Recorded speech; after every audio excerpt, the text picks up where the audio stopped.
Hirm igasuguste suurte elumuutuste, nii ka kaalukirurgia ja keha muutumise ees on normaalne ja inimlik. Suures plaanis võib patsientide hirmud jagada kaheks. Esiteks hirm operatsiooni kui sellise ees ja teiseks hirm sellepärast, et kas ma saan hakkama peale operatsiooni kõikide nende muutustega, kas seda on minu jaoks liiga palju, kuidas ma sellega toime tulen.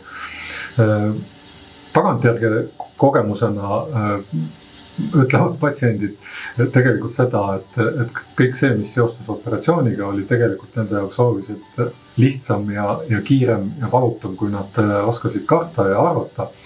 Ja selles, mis puudutab hakkama saamist peale operatsiooni, siis kõiki neid muutusid tuleb vaadata teekonnana ja see nii teekonnana kaalus, teekonnana ajas ja nii nagu iga pikka teekonda on ka siin mõistlik see jaotada osadeks, etappideks ja igal etapil on oma väljakutsed, oma eesmärgid ja me oleme toeks, abiks nende saavutamisel, et me ei pea tegema kõiki neid muutuseid ühe korraga. Me saame tegelikult astuda ühe sammu korraga, tegeleda ühe võimaliku probleemi ja ühe võimaliku väljakutsega korraga.